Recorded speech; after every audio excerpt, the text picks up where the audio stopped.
Welcome to What Drives You. I'm Kevin Miller. In this episode, how to save brain chemicals to fuel your most important efforts.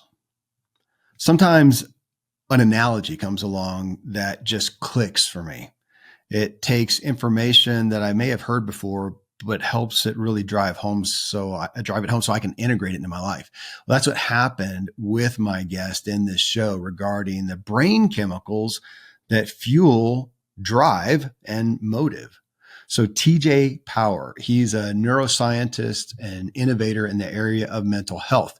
His work focuses on providing easy to adopt, scientifically backed teachings that empower people to take action towards healthier lifestyles. He's got a really big following. And when I got his new book, I understood why. The book's called The Dose Effect, DOSE. Optimize your brain and body by boosting your, here's where dose comes from, dopamine, oxytocin, serotonin, and endorphins. Well, in it, and those are brain chemicals. Well, in it, his explanations helped me see how I am increasing or depleting those brain chemicals. And those are what I rely on for the important work in my life, the big things that I want to do. Well, most of us have heard a lot about dopamine, but do we really understand how to increase it and decrease it? What robs us of it? And then also further into oxytocin, serotonin, and endorphins, which we don't really hear a lot of detail on. Now, the point here is we're not going to get all clinical and to understand those things fluently. It's mainly to understand what we're doing in our lives and see how we are helping or hurting those chemicals that then help or hurt the efforts that we want to make in life. And I was really most interested in what I learned about what I'm doing that depletes these things. I just didn't understand it. Depletes these chemicals really earlier in the day and then leaves me like I'm feeling lacking in my drive and motivation later. So I trusted in listening to this conversation, you'll be able to understand what these chemicals do for you. And like me, now understand how to better leverage them to do the things, to save them up so you can do the things you really want to get done and have the drive, motivation, and energy to do so. You can find TJ's book, The Dose Effect, anywhere, of course, and you can find him and his big following on Instagram at TJ Power.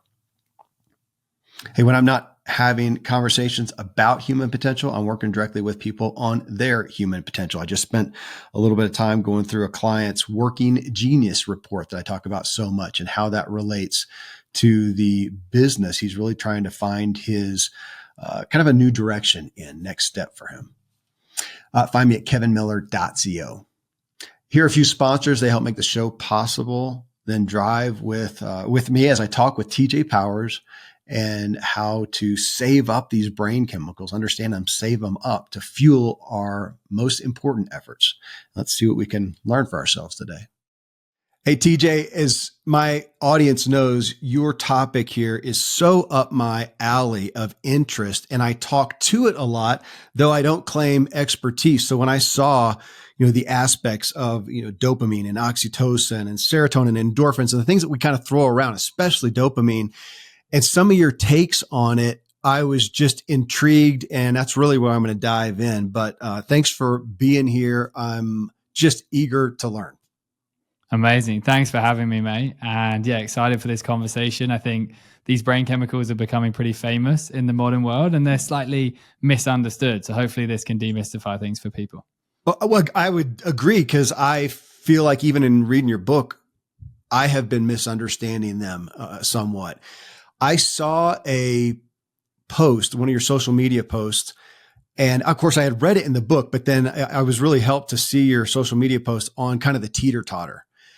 Mm-hmm. And I thought about it because I've seen it. As we talked about, I've got a few kids and I had kids back before this digital age. And so I raised some kids before there were screens and devices, it was back with regular old TV, and then have kids in this digital age, and to see it, it's been concerning, and we've worked on it a lot as parents, but to see your depiction of the teeter-totter, that when we're over here constantly, when we kids or us constantly scroll, tap, looking at the screen. And it's that, that chemical feeling that you can talk more about that we get.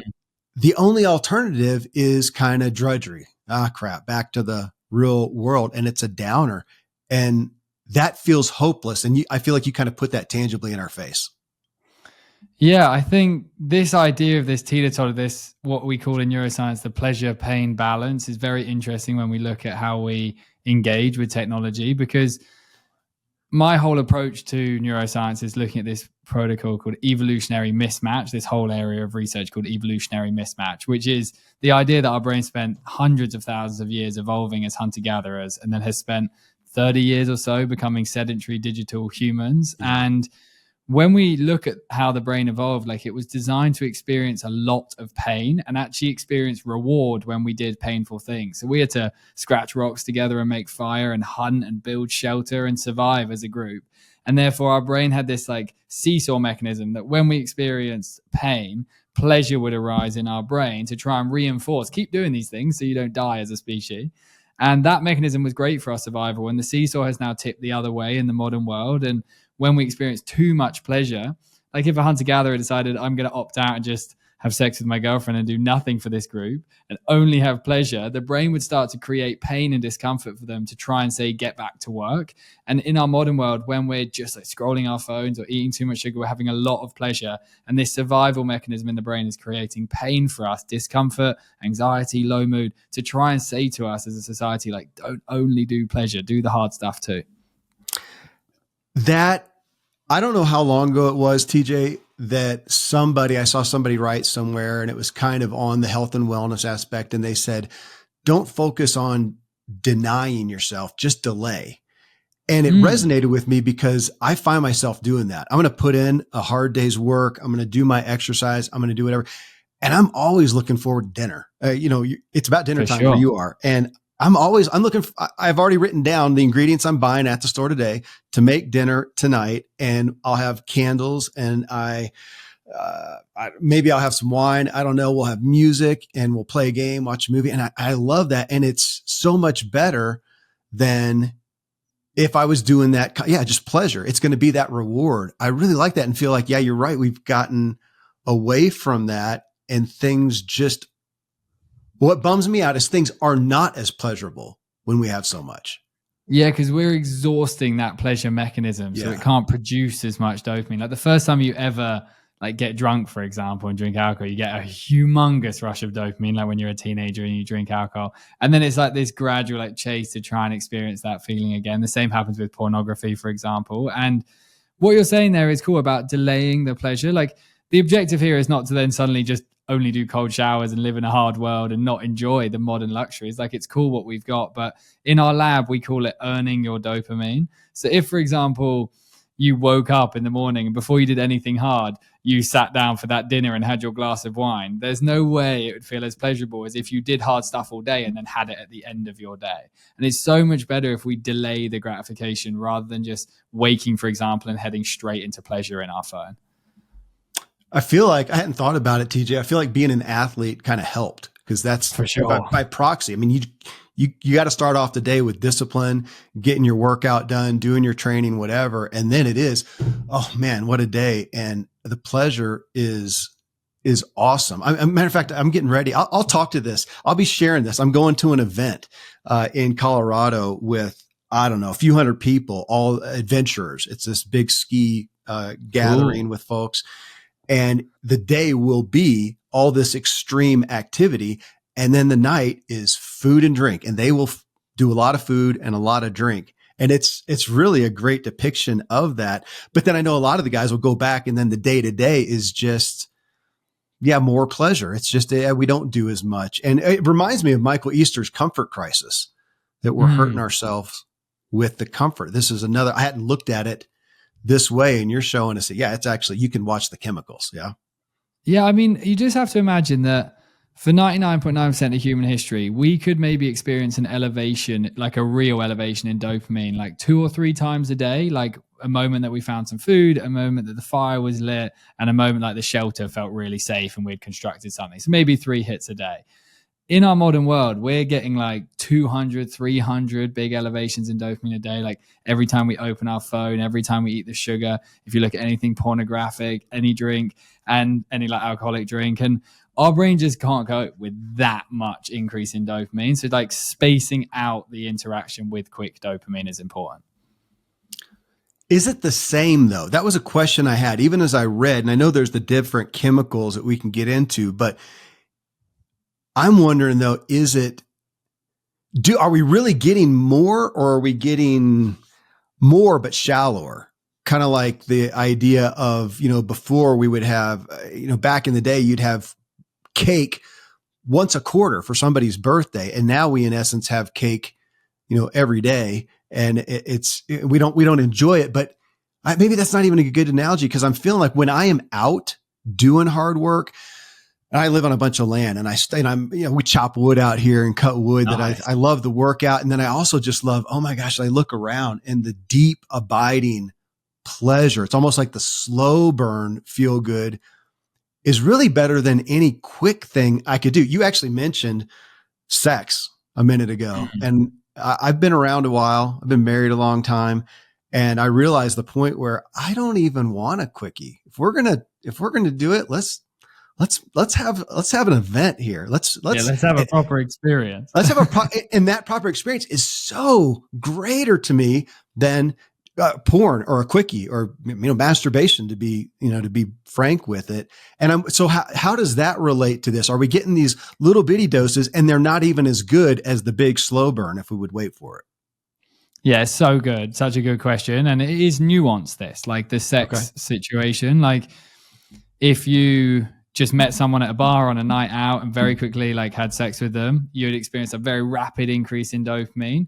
But if you compared it to, you met someone you really liked and you dated them for a few weeks, had lots of conversation, and then had sex with them, the sex is obviously going to feel far more rewarding in the slower burning experience of the dopamine. And from a neurobiological point of view, what's basically happening is your brain can create dopamine. So imagine like a bin full of like 100 dopamine vesicles. Vesicles are like little bubbles.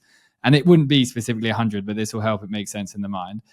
If you imagine there are 100 there and they sit at a synapse, and say, for example, you start chopping wood, every few minutes, one of those vesicles will cross that synapse and you'll get like a slightly rewarding feeling. And they'll be like, okay, one of them's going across. And because they're going across slowly, they're restoring themselves. You're just getting this nice flow of dopamine slowly increasing in your brain. Eventually, you've got like, let's say 30 of them across the other side after a few hours of chopping wood, and you feel really satisfied.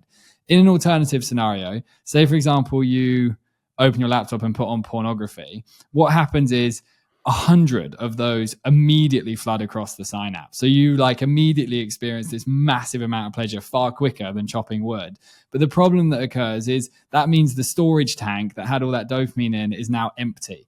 And that's when we get that like deflated, apathetic, like low mood depression feeling. Dopamine is designed to like slowly circulate in our brain. In our modern world, we've created these new ways to rapidly move it across the synapse. And it feels good in the moment, but it exhausts the mechanism. Okay, to back up big picture, the thing that interests me the most in looking at this is it feels, you've obviously got the data behind it. It feels irrefutable, but if we step back and just look and go, is this dopamine helping us? Back to the comfort crisis idea. Is the comfort, is the convenience, is the technology, is it helping us? And I'm not going to paint with a broad brush and say it's all bad or whatever. I am concerned continually with the stats on health and wellness. Here in America, we're about the worst. Everything on the chronic illness line, everything is getting worse all the time. We're just growing disease, and we're growing mental health diseases of despair and apathy and depression and suicide and all that. We're just increasing it. Totally counterintuitive. You think, my gosh, we're just doing all this stuff. So we got dopamine happening all the time. We should be so stinking happy. Our cheeks hurt constantly from these over smiles. And it's absolutely the opposite, which has me going, it's obviously not working. Yeah, humans were chasing dopamine for all of history. Like, we wouldn't be here without this molecule living in our brain. It drove us to do the things that kept us alive, find the food and build the shelter and so on.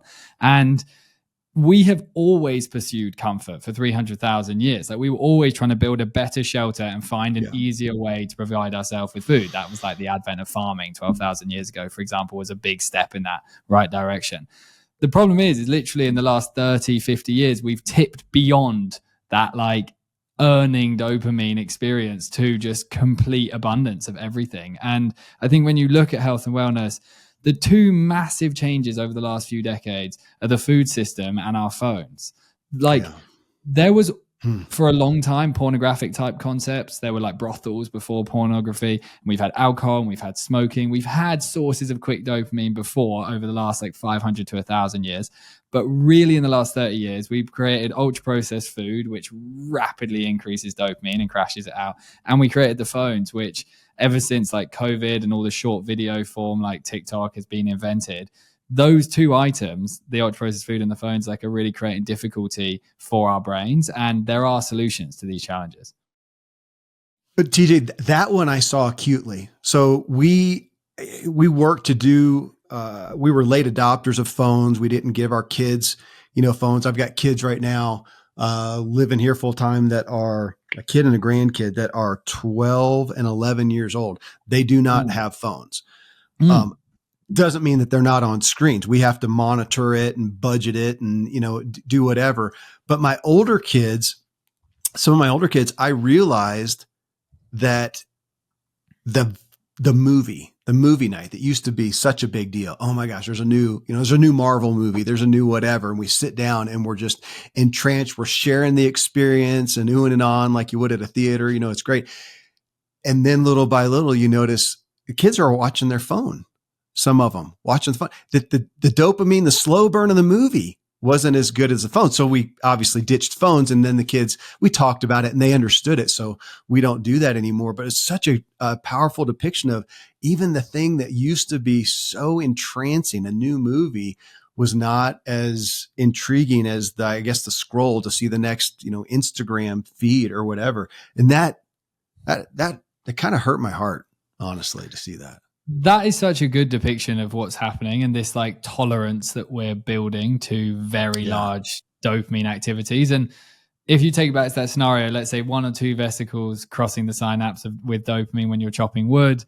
If you're looking at the movie, it would still be quicker dopamine, but it's not like crazy fast. So let's say like 5 would be crossing it every minute. So it's pretty stimulating, but it's not too much. And when you've experienced, say, 20 crossing it at once from TikTok, everything else becomes boring in its like when it's compared to that. So it's very important that we get back to feeling okay with not massive amounts of pleasure, just like moderate pleasure, because our brain can cope with moderate pleasure. It just can't cope with like absolute super pleasure all the time. It's so interesting to read reviews, because I do love a good movie. I'm always looking for something that is interesting to me.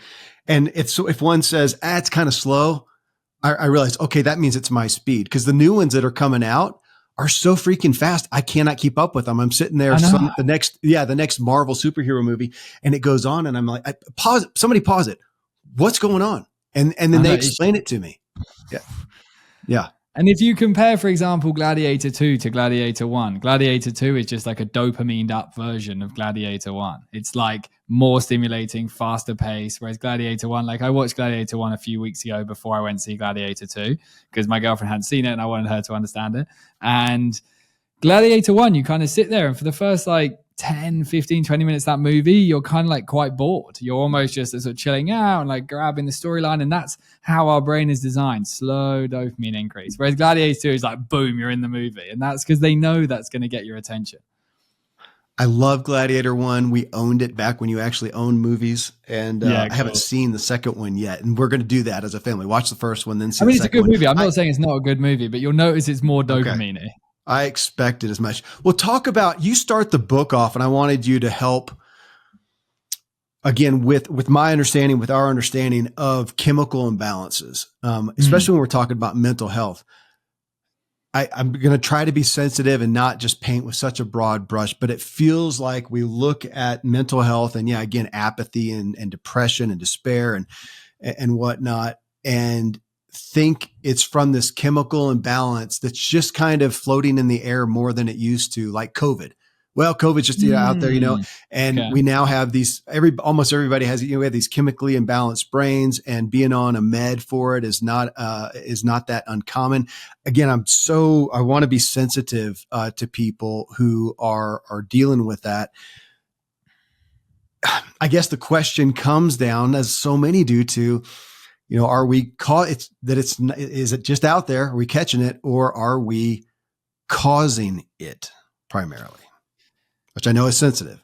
The brain in its natural state is not a depressed and anxious brain. Like if you go and visit a hunter-gatherer tribe, like there's a tribe called the Hadza in Central Africa that have been operating for 50,000 years, and the people go and visit them. I've watched this cool show on Primal Survivor, and when you go and talk to those people and describe to them depression, anxiety, like stress, they can't comprehend what we're even talking about because their brain is living in its natural state that it was evolved to live in. They, of course, experience fear of like, are my family going to eat, and am I going to be eaten by a leopard? So like they experience the fear, natural emotion. But depression and anxiety, they're not emotions that are coming naturally. These are modern emotions arising as a result of our changing lifestyle and how different that lifestyle is to how it was designed to be. And I think when you look at mental health, if you're going through a big life event, so you've just gone through like a divorce, you're going through grief, you've lost your job, like those are big life events that are going to cause mental health challenges. So you might navigate a mental health challenge for a period of time if you've gone through a big life event. But if right now you're not going through a big life event and you are experiencing mental health challenges of depression and anxiety and so on, dose would suggest that you are experiencing a chemical imbalance as a result of your lifestyle. And that chemical imbalance is simply trying to guide you to alter your lifestyle to get yourself back into harmony so you can feel good again. I'm curious with that tribe. As you said, I mean, they may deal with literal physical danger by predators and whatnot. I have been, TJ, I didn't even read the book. The concept alone that was shared to me was so powerful. I talked about it constantly. I can't remember the author's name. Why Zebras Don't Get Ulcers. Yeah, that is a very famous book. Yeah. Well, and the idea that even with there, I wonder how relevant that is, that whoever today in that tribe goes out, they're hunting, and son of a gun, there's a lion that they have to, hide from or run from or shoot to keep from getting killed. Do they come back and say, oh, I had a close one today, but then it's over because that's what they're used to, as opposed to, holy smokes, if it happened to me out in the woods today and, it was a mountain lion, which do exist around here, nobody seems to get bothered by them. It would be, the temptation in our culture is that I would have PTSD from that and be scared to go in the woods ever again. And yeah, we've gotten to that place of things are so acute to us, or we're so sensitive and not resilient. Yeah. I mean, we are experiencing like by and large, a lot safer world than there was for thousands of years. Obviously, there's still a lot of difficulty in our world, but a lot of your days are spent in the safety of your home and stuff like that. And that hunter-gatherer that saw the bear like would experience a massive rise in fear in that moment, or mountain lion, whatever you said. And they would like naturally respond. That might mean fight, it might mean run, it might mean scream, whatever it might be. But they wouldn't come home and spend the next week perpetually anxious. Like they wouldn't just be, oh my God, what if their body is just accustomed to that experience. The rise of cortisol and adrenaline would occur. It would fall back to its baseline level once they had survived the event. And then like it would await the next time that chemical is needing to be utilized. But in our modern world, we're experiencing like this perpetual, just like shitty, low mood and anxious brain. And that is because we're just not living in the way that our brain wants us to live. Okay. Well, that one's a big one to me, TJ, because I realize that, I mean, I just don't naturally have a lot of what creates health in my normal life. And I have to go manufacture it. Like, I have all the comfort and convenience around. I have to like not use it on purpose. I have to, even exercise, I do not have to move to make a living. I can sit right here at my computer, which I'm actually kind of happy to do. And then I either go outside and run or ride, not accomplishing anything other than doing it for that purpose. I don't have somewhere that I have to go that I go, I could ride my bike or run there. I really don't have to. Or I go lift weights because I don't have to do anything that needs muscle resistance. And I mean, we all know that, but I feel like we don't really conceive of maybe the struggle with our brain of going, gosh, I have to go make things hard. Back in the day, it was easier because it was just hard. So it wasn't as big of a deal. Is that fair? Definitely. And like, from a biochemical point of view, the answer to feeling happier is to simulate our ancestors' lifestyle, to like bring their actions into our day-to-day life. And that is effort to do, but that is what our brain did for 99% of human history. And I really just want to explain this survival concept to you, just so you understand like how this is impacting our happiness so much. Yeah. Our brain and body is an unbelievable survival machine. Like the stuff that humans have been through to get here, like ice ages and heat waves and all the stuff, hundreds of thousands, if not millions of years, we've managed to keep going despite all of that. So our brain has managed to motivate us through every single hurdle that we're faced with. When you were doing anything originally that was advantageous to your survival, so if you were having sex and procreating, that was obviously good for survival of a species because it was creating humans. If you were connecting with people, if you were making fire, if you were finding fruit, building shelter, all of these behaviors were designed to be reinforcing for our brain, because if they were reinforced, we would keep doing them so we would survive. We have just tipped into the modern world of doing actions that are actually disadvantageous to the survival of our species. So if you compare having sex, procreation, and watching porn, one of them is literally survival for our species. One of them in the long term is actually not survival for our species. Like if the whole world only watched porn and masturbated, obviously we wouldn't have a species in like 50 years. And the big thing to understand is when you're looking at your day-to-day life, if you're doing a lot of actions that technically are reducing your likelihood of survival, even if it's very long term, so like over engaging in the phone, so therefore not socializing with humans or not doing your work, which enables you to get money to provide for your family, if you're watching too much porn, if you're eating too much sugar, drinking too much booze, your brain has such a clever mechanism at knowing your likelihood of survival that it's going to start making you feel shit to try and stop you doing the thing. And like a hangover is that in like an extreme example, like a hangover really says, don't drink so much booze.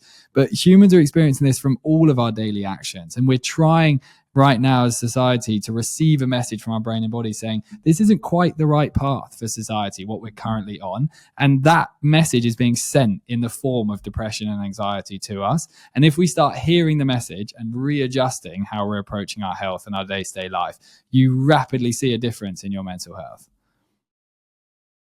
I want to go just straight to addressing that. I mean, I could get so granular on some of this stuff, but I hear as I'm listening to it, I know there's things that I do to address this, like going outside, like being in nature. Well, I live in a national forest. It's easy for me. That's cool. I literally have wood to chop. Now I could pay somebody, but that would be dumb. It's a killer workout. And I realize that when I chop wood or when I cut and we drag logs, it wears me out more than any other exercise that I try to do, otherwise. So I even have the ability to do that. There's a lot of people listening. I don't know the exact stats, but listening to the show who live in a neighborhood. They live in a New York high rise. I mean, they don't have the ability to hit nature like I do or do some manual work. I mean, it's just literally not around. And so if it's not the gym, what's their option? But I know that I saw on your social media, I know in your book, I mean, you literally have lists of here are ideas of things that you can do to wake up those other parts, from physical exertion to even the, one of the ones that's acute to me is just putting the phone down or the computer down and just get like your book, paper and words. And I would say dopamine when you're reading rather than being given it from the phone. Thank you. And I assume I don't want to diss somebody who reads on a Kindle. I mean, it's still words. The same thing because it's effort. Okay. Videos, but help us with some of those as people are listening going, I hear you. How do I engage in the lifestyle? I mean, I can't engage in the lifestyle of my grandparents. I live in the middle of a concrete jungle. Yeah. There's also something I want to add because we never said this at the start of the conversation. I was ridiculously bad with everything I'm suggesting to be good at over the last 5 to 10 years. Like I grew up I went through a ton of grief from 16 to 21, got super addicted to alcohol and smoking, porn, social media, everything that could provide me with a temporary relief from the pain I was navigating. I was completely hooked on it. So I don't come at this from a perspective of I'm just some neuroscientist that's telling you what to do. I was so bad with this stuff and then ultimately decided I wanted to have a life that I was really enjoying, and getting my brain chemistry back into balance was the game plan that I thought might work. And it did end up working. When we're going through that idea of what would be good actions to take, for me, the phone is so huge to work on because I got an iPhone when I was like 11 years old, and I've spent my whole life on an iPhone. Like that's just like, so for me, I've been hooked on social media basically since I can remember, and breaking my phone addiction was a really big thing. And I believe if you break the phone addiction, you'll see a big transformation in all aspects of your health, because we're underestimating how the phone is zapping this dopamine molecule out of our brain. When we're low in the dopamine, we're less motivated. And then your desire to even cook a healthy meal or go for the walk or do any kind of exercise and so on is much less. So it started with the phone. I still live in like an urban environment in a town. So I'm not yet in my forest where I can chop wood. Trust me, that is the game plan. But I do really connect basically with that idea of this being difficult and also being in that urban environment. So we can go through like how maybe I would approach the day in an urban environment in order to get these brain chemicals up. Yeah, please. Okay, so the biggest thing is when you wake up in the morning, you don't want to give yourself quick dopamine straight away, because then you're priming your brain for that being the source of dopamine. Like if a hunter-gatherer woke up in the morning and he woke up and he was just about to go hunt for his deer, but then I handed him a donut, if you think about his motivation to go and then hunt for the deer after the donut, it's going to be pretty reduced. That's the same thing happening. We open our eyes, we get dopamine straight away from the phone. So our desire to hunt for life itself is less. So with that, there's actually nuance here. Like we have to think about, you have your alarm. That's like one of the reasons we'd need our phone. You have maybe you need sound at nighttime in order to fall asleep, because it's not nice sleeping in the quiet. These kind of things, ideally you buy yourself an alarm and you don't have any tech in your bedroom. That would be a beautiful goal. If that isn't an option, I really believe in using a tablet as your alarm and then watching like longer form, slower content at nighttime rather than having your phone in your hand scrolling social media. So out of interest with you, for example, what's your approach in terms of like phone in the morning? Would you say you are currently kind of waking and going on the phone? Obviously there's no judgment. 98% of people. I don't do the phone in my bedroom. Okay. And how's that been for you? Like making sure you don't charge it in there? Like how do you use an alarm? I put it on a charger in another room and I actually put it on airplane mode.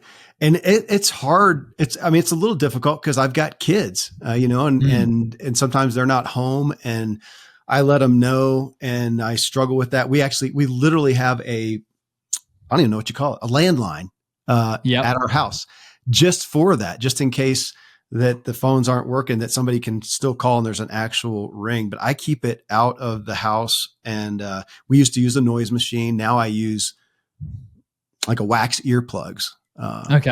Is what I use. And so the first thing in the morning, I don't even have it next to me. I do, TJ. I've thought of that. You have a lot of people don't touch it for the first hour. Well, because I have 100 children, I do go look at it and just check the messages. Did anybody die? Anybody in the hospital? Everybody okay? Yeah. Look at that. And then go back to trying not to mess with it for about an hour.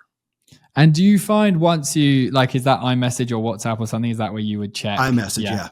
iMessage. And once you've been on iMessage and scrolled through, check they're all safe and healthy, are you able to put the phone back down, or do you get tempted for your email or Instagram or that kind of stuff as well in that first moment? I don't. Now, I'm also, cool. I'm younger than you. I'm older than you. I just turned 54. And, nice. And so it wasn't a part of my lifestyle. And so, no, it's easy to stick with what I do. I get up in the mornings and I have my quiet time with a book, literally with a book or looking out the window or something. And I love it. I don't even do music, and I listen to music constantly. But even there, I usually keep it off for the first hour. So the first hour is just dead silence and just me. And I've grown a taste for that. So I have a deep appetite for that, admittedly. Okay. That's awesome. That is like 100% a part of this game plan of getting the chemicals up. I would say this step one is to try and not access quick dopamine from the phone. So checking the messages isn't like a super dopamine-y experience. It's more email, because it could involve like finance could be an email, for example. So that's like a very dopamine stimulating activity. Yeah. Email is actually a bit like a slot machine. You might get good news or bad news. Yeah. And that's why email is very addictive.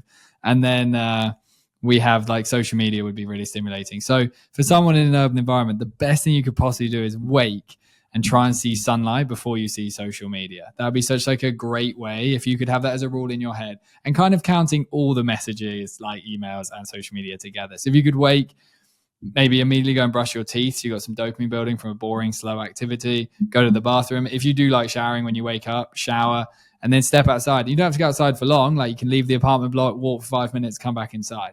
But if you can just have a mentality whereby you create momentum for your day before you get given quick pleasure, your momentum for the rest of the day is much more stable. TJ, that one hit me. You talking about that, and I just hadn't really conceived of it. That the more, I'll paraphrase what I read, and you tell me, but the more that I am taking those quick hits, the less likely I am to have the drive, as this show is what drives you, to have the drive. It's like I'm giving away little deposits of my drive. And then when the time comes to go, okay, I got to dive into this project. I really want to be creative and innovative and have critical thinking skills, whatever. I've just given away so much of my drive to this other stuff that I don't have it as much. I have seen that. I just hadn't conceived of it as much. That the days that actually my most creative time is when I go away. Even though I live in the national forest in a big house, totally quiet, and most of the days the kids aren't even home, I still sometimes unplugging and going to a cabin further out in the woods is helpful because, well, I didn't think of it. I just engage in so much less other stuff that I focus better. So reading your perspective on that made me think, okay, how can I lessen, the little hits here, even in my home every day, so that I have more built up to when it's time to, okay, start writing the book or start working on the business idea or deal with a hard relationship issue, whatever it may be, that I'm robbing myself. Definitely. And we've been kind of led to believe by all the information out there that motivation is something that we're not in control of, and that it's just like a fleeting thing. Sometimes you got it, sometimes you don't. And from a neurobiological point of view, that's really not the case. Like you are very much in control of your dopamine level in your brain. And if you have a nice, natural, high level of dopamine in your brain, your ability to get yourself to do the challenging project is so much easier than if your dopamine is low.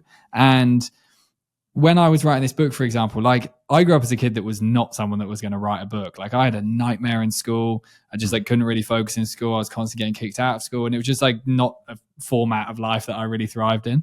And when I was set with a task of okay, you got to write a book, it's always comical to me, the idea of I've got to write, when I was the worst kid in school. Eventually I got myself together when I went to obviously university and found a topic I liked. But when I had the task of writing this book, if I woke up in the morning and went on social media for half an hour and then tried to sit down and write the book, it was never going to happen. Whereas if I woke up, forced myself through some challenging activities, as simple as making my bed, having my shower, going for a quick walk, and then I came home and I just immediately attacked it with that elevated level of dopamine, I could access a state of concentration much quicker. And so many of us think we can't concentrate anymore, but we're actually just in a dopamine deficit state. And if we get the dopamine up and then try and do a hard task, it is so much easier to access that deep flow.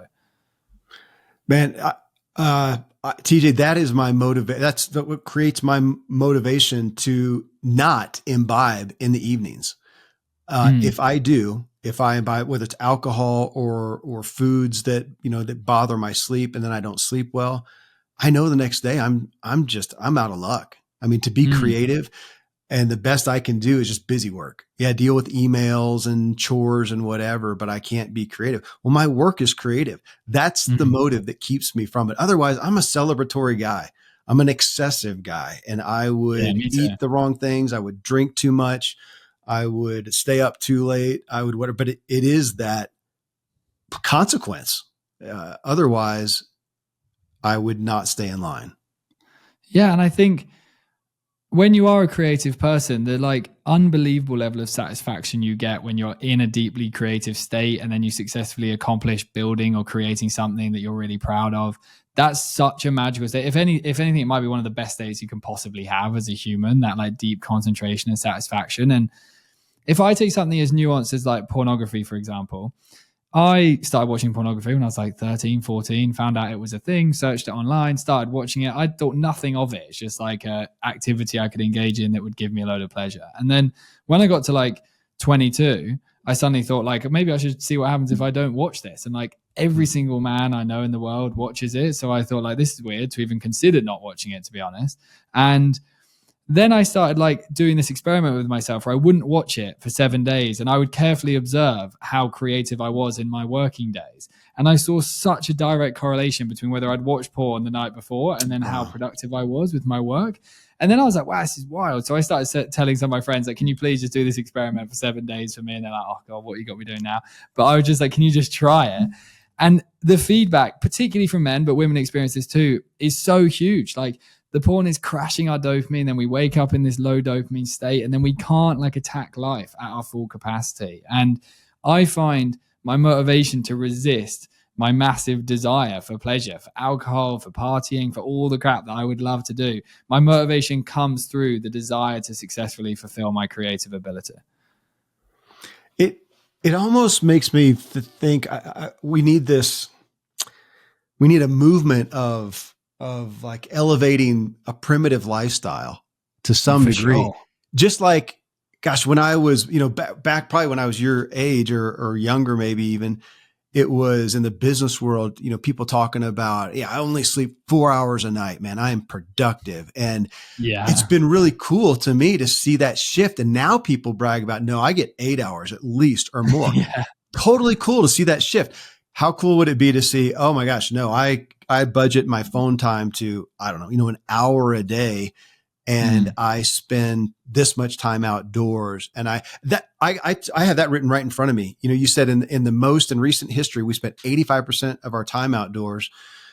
And now we spend 7%. And in my head, I'm actually taking it further. I bet that doesn't even do it justice, because I bet that 85% that we used to spend was doing active manual labor. And the 7% we have now is probably just slowly walking from one building to another.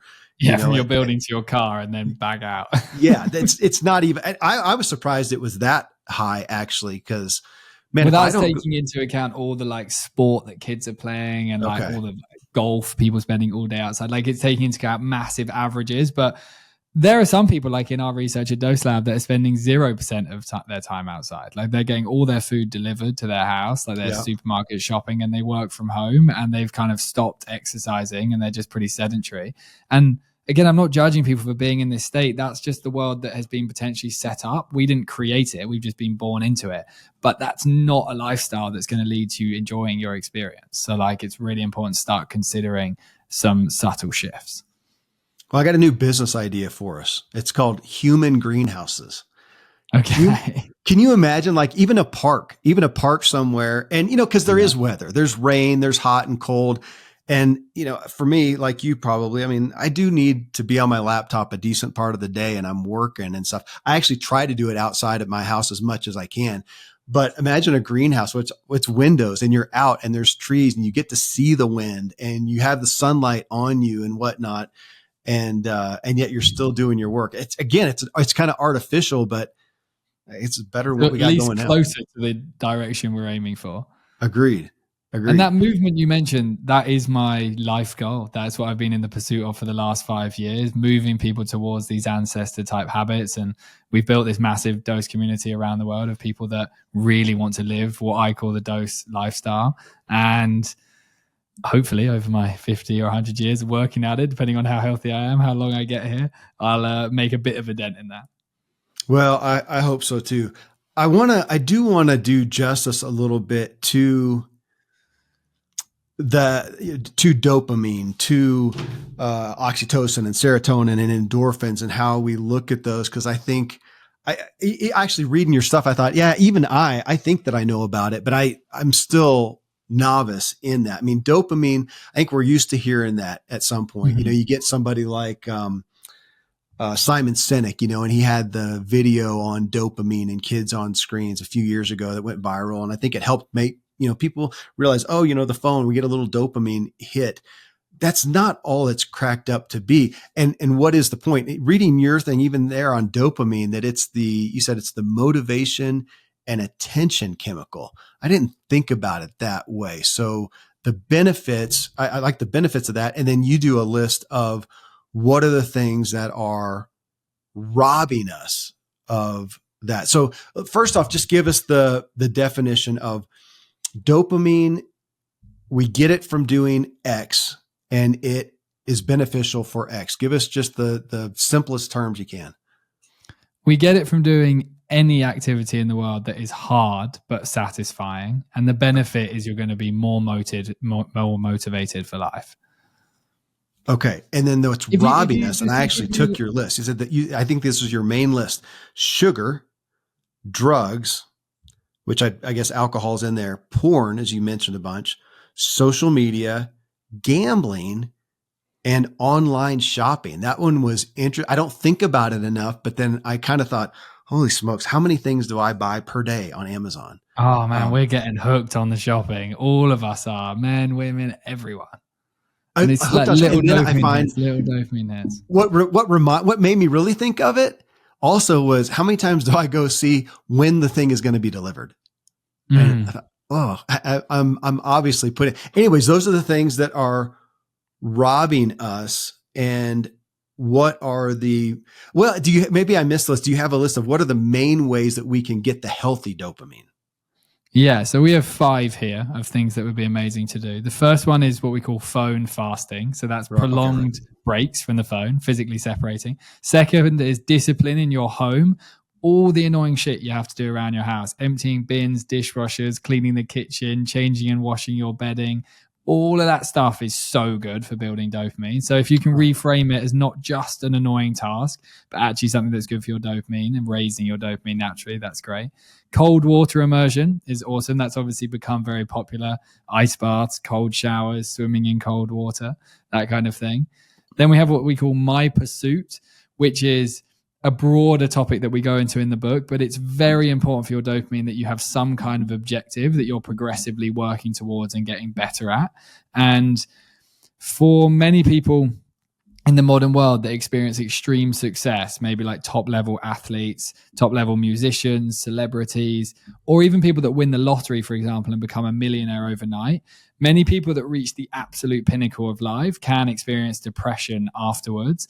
And that can be because they no longer have something that they're in the pursuit of. And then they get this massive dopamine dip occurring. So My Pursuit is all about having a selective goal that you're working towards. And then the final one is what we call flow state, which is your personal task that gets you into deep focus. So you've got phone fasting, discipline in your home, cold showers, My Pursuit, and flow state. Cold showers is interesting to me. I live at 9,200 feet above sea level, and our water comes from a well. So our cold showers are deathly. So yeah, that one is. That would be deathly. That you're living nice and naturally. It's good to hear. I'm living nice and naturally. When I was in Florida, I took a cold shower. I was like, come on, guys. It's like lukewarm at best. I don't think it's having the same effect. It's great. I love that. I mean, those are easy and tangible.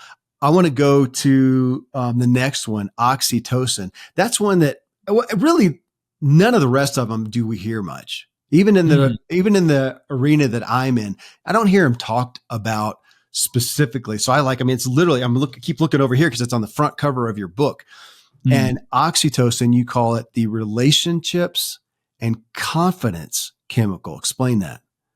Yeah, so this is the chemical that evolved to create the desire within us to connect with a group of people. And that meant connecting with friends, it meant having a partner, having sex, connecting with your kids, raising your kids. And the entire experience of social connection and love from a neurobiological level is being governed by this oxytocin chemical. And there's also a big impact this chemical has on how confident you feel in yourself from a social perspective. Okay, well, going back to screens, when we know, and that's, the stats better than I do, that even though we're on phones and technically, I guess theoretically connected, like you may have connected with 50 different people today, and yet the stats show that we feel more isolated and removed than ever. And it's interesting when you said, you included sex in there, but even just like hugging and physical affection, I see it less and less all the time. There is less physical affection. I really see it even amongst spouses. I grew up in a home where you come in the door and mom and dad would kiss and hug. And I grew up in that. And I see that it feels like that's less and less, even amongst married couples, amongst people who are hugging their kids, especially as they get older. And I realize it's unique that in my family, we tend to be kind of touchy feely, in that way. And that is, we're not getting oxytocin. It feels like there's got to be that's when, so if we're getting a lot of dopamine, are we just getting a lot less oxytocin overall? Yeah, effectively, we're becoming dopamine dominant as a species, where someone's coming home from work and they have been out all day and they've got their kids and their wife at home, say, for example. And where prior to our text dopamine world, that person coming home would be thinking, I can't wait to see my wife and kiss and cuddle her and see my kids and chat to them. But that person might find that their brain is actually more dominated on their way home by thinking about, can't wait for my glass of wine when I get home and I'm going to chill out, scroll my phone. And like, they're thinking about dopamine. They're not thinking about oxytocin. And this is a real challenge for the human being, because oxytocin enables love. It also has this massive calming effect on cortisol, which is our stress hormone. And our bodies and brains are so stressed out by life in this modern world. And we're coming home from a stressful day of work, super stimulating. And then it's like more stimulation through other sources of dopamine. Whereas if we can come home and have really deep quality connection with our friends or family or parents or kids and really bond with them and calm our bodies down, like we're so desperately needing that as a species. Yeah, it's interesting to me, TJ, that some of this I didn't come to from some righteous health perspective. I came from I'm overly sensitive, and I get so overstimulated. So I have a home in the middle of a national forest, and cool. I really struggle with bright overhead lighting. So we have, candles and dim lights and soft sounds and whatnot. It sounds, all good and holy and whatever, but it's really because I think maybe life is overstimulating enough that I so need it. And I realize when people come over, they're so comforted by it, but I didn't come to it with this knowledge. I came to it because I was so struggling otherwise. Definitely. And you effectively have a dose house and people are coming into it and they're thinking, wow, this is more chilled out. There's more opportunity to connect. It's less stimulating because it feels comfortable and nice connecting. We're off our phones more. And from a biochemical point of view, without you even noticing, I would suggest that these dose chemicals have guided you into the exact situation you found yourself in. They've guided you into the house in the national forest with the candles, with the less stimulation. And it's not that you were like, oh, I'm going to do all this for my brain chemicals, but these are clever mechanisms that are very deeply rooted in our neurobiology. They have been literally since the dawn of time, and they're trying to guide us towards the kind of place that you're spending your time in. And so many of us are lost in dopamine land, effectively. And we're so stressed out that we're just like stressed, and it's more dopamine, stress, more dopamine. And our brain and being is screaming, saying, please, like, let me go into a calmer, more natural way of being. That's so interesting. Well, another piece that you put in here in our oxytocin is you had another thing that robs us is self-criticism. And I was really interested by that because I thought, okay, you started off with connections and we talked about affection and whatnot. And I thought, okay, in essence, when I have connection, social connection, affection, whatever, I feel affirming. It's affirming to me. It's a great feeling. And then when you put self-criticism, I thought, gosh, that's the opposite of, self-care and affirming myself. It totally makes sense. But it was really unique to see, oh gosh, self-criticism robs us of oxytocin. Thank you. Yeah, this is super interesting. And I've really struggled with the self-criticism side of things. Like when I first started trying to break the phone addiction, I'd go for long walks in nature without my phone to just try and like break this like stimulation desire I had. And I noticed in the quiet that this like had such like a critical voice in my head, just like telling me off for random shit in my life. And I started really going deep on that research. And you can what's called take intranasal oxytocin in research studies, where you can basically inhale an oxytocin molecule.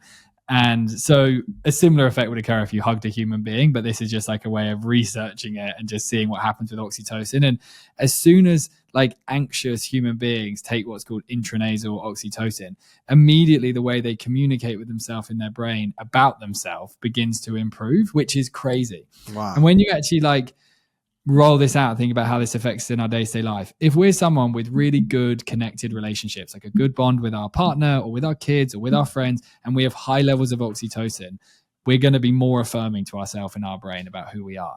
And on the other side, if we are very disconnected from those that we love, or maybe we don't even feel like we have people we love because we've got so lost in this phony world that we're living in, your brain, as it lowers its oxytocin level, is going to get more and more critical of who you are as a person. It's going to start judging you more often. So this chemical isn't just about the relationship you have with people. It's also about the relationship you have with yourself, which is crazy. Man, I just fascinate myself with that.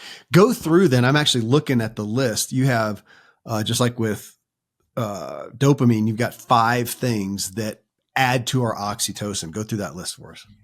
Yeah, so physical touch is one that we mentioned. So any kind of physical touch, whether that's romantic or friendly, all of it is amazing. You've got your social life, so that's just having good social moments with human beings. You've got contribution. Anytime you do anything nice for another species being important, like even if it was for a cat or a dog, it would build oxytocin, any kind of giving. And we know it feels good when we do these things. We then have gratitude. And I put out these dose challenges every day on my Instagram. I gave this challenge yesterday that you could go for a walk with your partner or a close friend and ask them the question, why do you feel grateful to have me in your life? And they'll be like, wow, that's a big question. And then they will be able to answer it though. They'll think, oh, you do this for me and I love this moment that we have together and whatever it may be. And then they could ask the same to you, why do you feel grateful that I'm in your life? You'll experience this really present, loving, calming experience throughout that conversation through the gratitude, and that's oxytocin.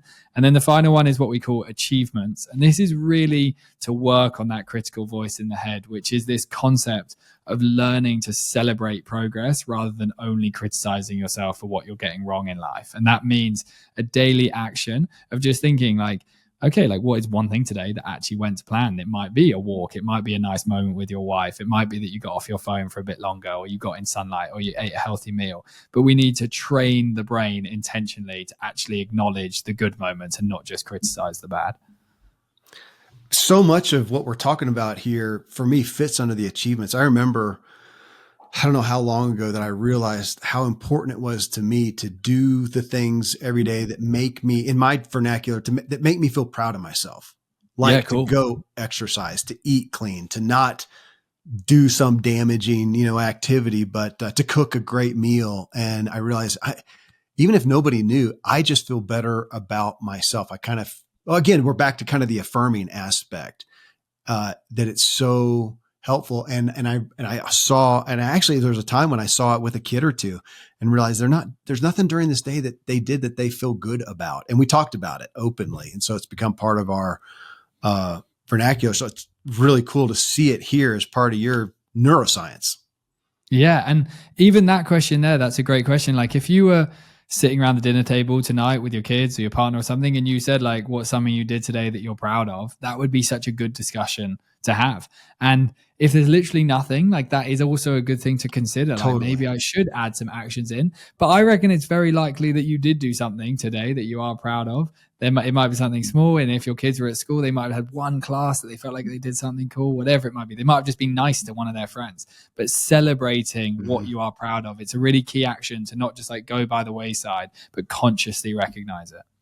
Agreed. I bringing it out and talking about it. Yeah, I love the question, because then if you realize, gosh, there was nothing, then well, that's not helping you. I've got a daughter. She just turned 16, and she's gone through some spells of her room just being an absolute wreck. It didn't even really fit her, but it was a thing. And then when she would finally go take care of it, how good she felt. And she realized it as she was aware of her mental health. And so she knows that now, which sometimes I think, does she let it get that bad just so she can have the big rush of fix? Either way, it does happen. And that cleaning the bedroom, like that's getting that proud of yourself achievements feeling with oxytocin, like you feel love for yourself for doing something, but you're also getting the discipline dopamine element of accomplishment of something difficult. So that's when like you're starting to lead towards what we describe in the end of the book called dose stacking, where you're hitting multiple chemicals at once with a single action. Okay. Well, serotonin, another one that I know the name well, couldn't tell you, we don't talk about it. And you said that's your mood and energy levels chemical. Explain that more. Yeah, so serotonin is super cool. It's very different to dopamine. Serotonin is this chemical that like calms us and puts us in a nice, present, happy mood. And dopamine is this chemical that makes us want more, more, more. And when we're looking at the actions that impact serotonin, it's very much to do with how we are treating specifically our body. And it's not actually very much to do with our brain. 90% of your serotonin is generated within your gut. So this is much more of a body chemical than a brain chemical. And you'll see there I described a number of actions around like gut health and the nutrients we eat, getting out in sunlight, going on slow walks in nature, sleeping well, breathing calmly, which we call underthinking, to slow the pacing of your thinking. But this chemical, you want to imagine as this natural chemical that's trying to chill us out and get us present, basically.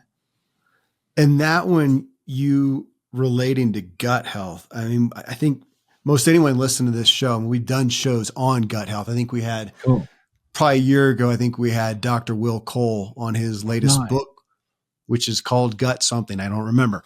But they know that, but to think that that's actually our gut health, if it's the home for one of these primary chemicals, brain chemicals, that it makes sense that we're suffering from that. And you have the list of how we hurt it most. You said unhealthy processed food diet, lack of quality sleep, lack of time in nature, and lack of sunlight. We deal with that, even though, I'm out here in Colorado and it's outdoor mecca, but vitamin D is kind of something that we prescribe a lot for folks because especially in the winter, they're not outside. And if they are outside, they're totally covered up. I mean, when you're on a ski slope, man, there's no sun touching you anywhere. You don't get, you don't get the benefit from that. And, but even, gosh, I know people in Florida who just don't spend much time outside, or if they do, they're in the shade. Is that an issue? Because we have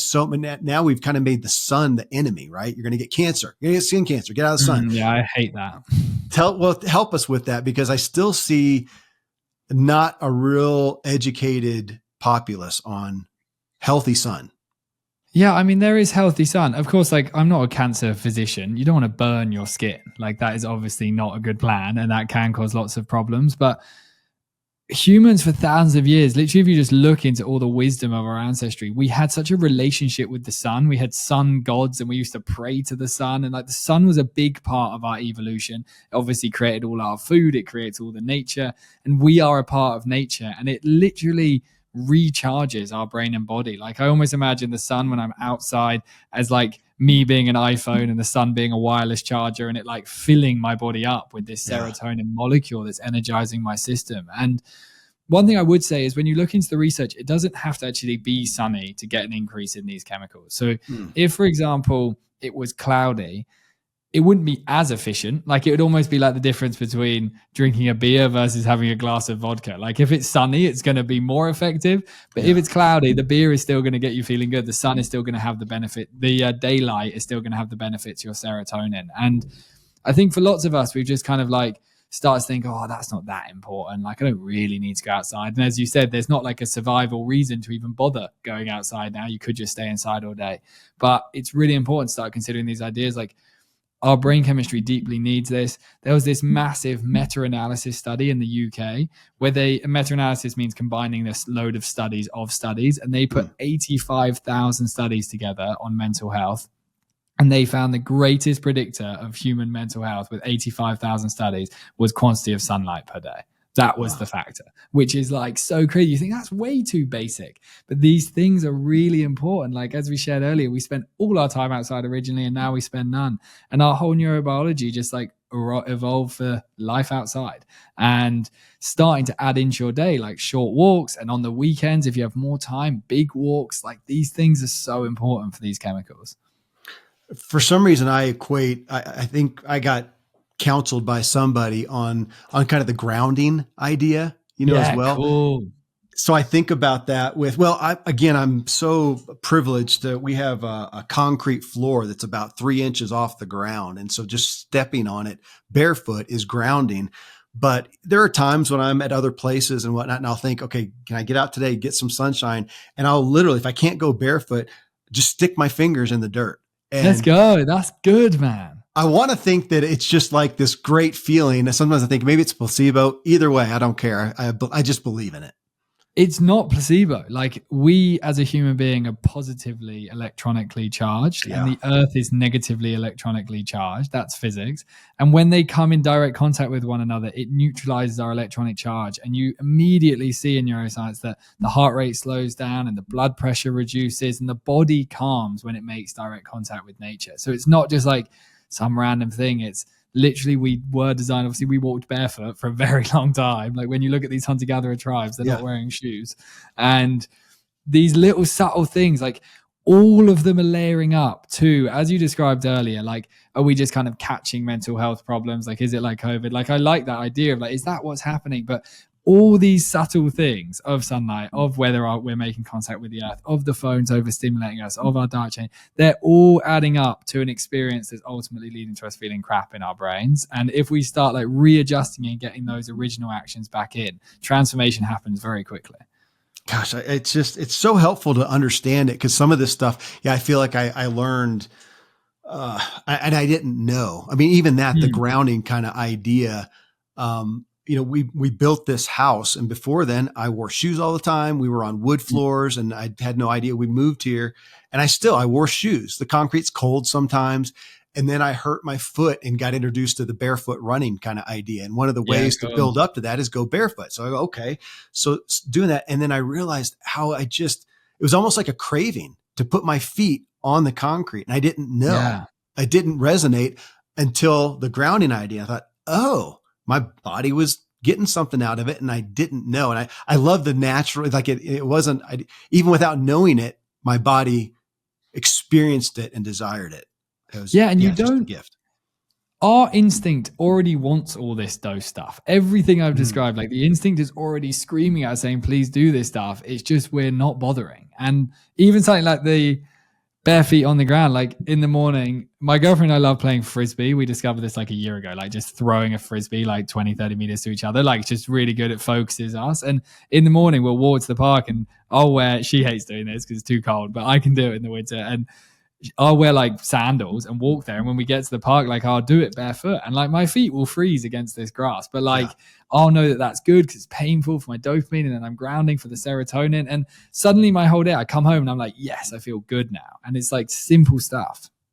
It is. Well, we're kind of the no pain, no gain is still has some relevance. Okay. The last one here is endorphins. Now that is one that I was a little more familiar with, just because of my athletic background. It was talked about a little bit more, but I don't hear it really talked about in the populace much. And you called it the stress reduction chemical. So tell us more. Yeah. So as humans were evolving, we were faced primarily with two forms of extreme stress. We were faced with the experience of starving and needing food very badly. That would have been very stressful. And we are faced with extreme physical danger, as we described earlier. We weren't necessarily faced with being stressed about, I'm not sure about whether I like this political direction for our country, or I'm not sure about this amount of money in my bank account, or whether I should buy that on Amazon or not buy it. Like, this is all modern, loads of layered up stress. But originally it was much more simple. And when you look at those situations of starving or being in a physical threat to your life, the big thing that accompanied those two moments was really hard physical action. Like we'd have to run to fight, or we'd have to find the food, but it was physical movement. And our brain evolved this endorphins chemical so that when we were really physically pushing our body, endorphins would come in and they would remove stress from our brain, so that when we were running away from the bear, we weren't screaming, oh my God, I'm going to get killed by a bear. We were just in the zone. And whilst we're no longer running from bears, if we can intentionally activate this chemical, it's going to relieve stress from our brains. Okay, it spoke to me again, just from it helped put some of the puzzle pieces together, I guess. Yeah, I'm an endurance guy. I mean, that's my favorite thing, is to go run, to go ride, and even to do it at a high pace where my heart rate is elevated. I enjoy, but somebody, I don't know, I read something or somebody told me about it, and just talking about the benefits of sprinting when I run. Well, I hadn't sprinted in years. It's just, there's no need to. Now I go out and I may run 10 miles, but I don't sprint. And so I thought, okay, I'll try that. Such a different chemical, I guess. I mean, Mm, it's such a different thing. It felt really primitive. It felt really awkward at first, but then felt yeah. really primitive. But now I feel like I get something out of it. And when I read your description of endorphins, I wondered if I was hitting another level of that sprinting that I didn't even do in my normal, what I thought was, or I feel like is hard work and stuff, but it was different than that running from a bear or whatever it may be. Definitely. And we have this ridiculous thing we do in our dose training where we literally get people to go to the parks that they live near and simulate running away from a bear. Like That's actually in your head, imagine it's behind you and just go for it. Like run as fast as you can for as long as you can. Like that might be 50 meters, it might be 10 meters, whatever you can manage, doesn't matter. But that experience for our brain and body is like a rapid endorphin release. And I'll have days of work where like it's a lot to manage and I'll find it stressful, different things happening with the business and stuff like that.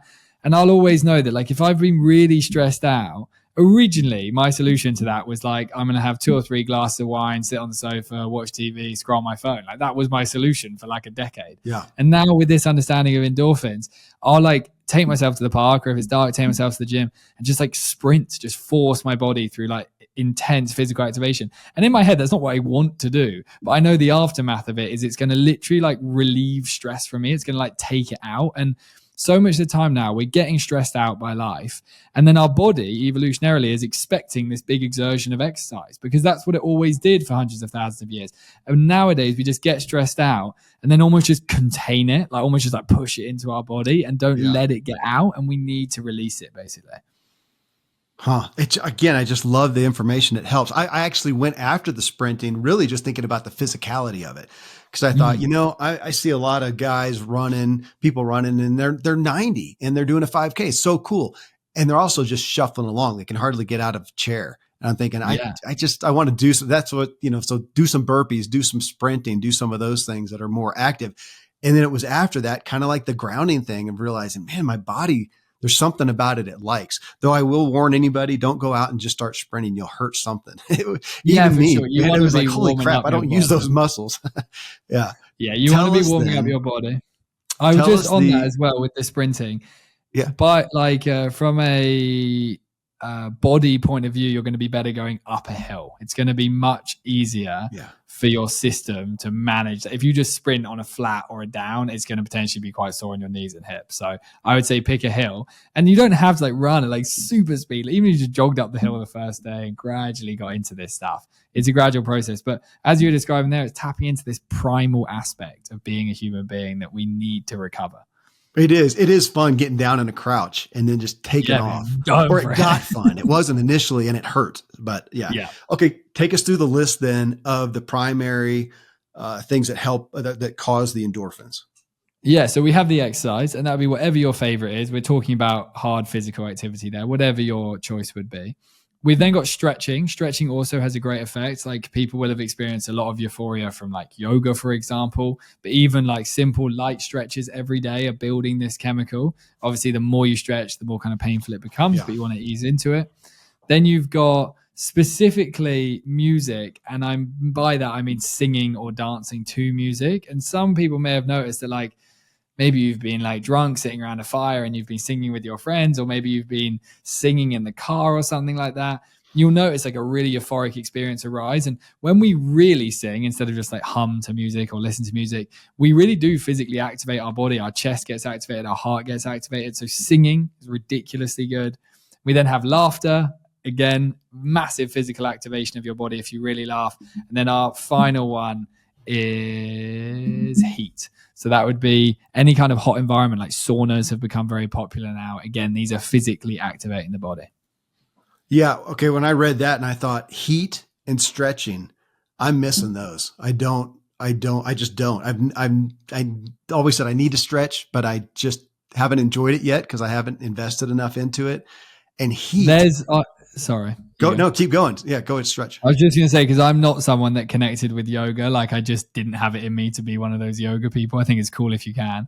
In there, you'll see this protocol called ups, downs, twists, which is like a really simple stretching thing that takes about 60 seconds, but you start doing it a good few times a day. So you don't have to like create some event of I'm going to do a 20-minute stretching session. You just consistently reach up tall, reach down to the ground and twist your spine. It describes it in there. And that, if you're someone that doesn't stretch regularly, I would just start adding the ups, downs, twists in instead of getting into like a really deep protocol. Well, man, TJ, I mean, this is, I see a lot of health and wellness books and I see stuff around this, and they're so often so deep and complex. And I really like literally the structure of your book. I mean, I review a ton of books. It's half of my job, it feels like. And I really like the structure of it. How you just made things, you bolded what needed to be bolded. You made it simple and it feels so tangible. And it helped explain some things even that I thought I didn't understand it in that way. And it's helping my motivation. I'll say that.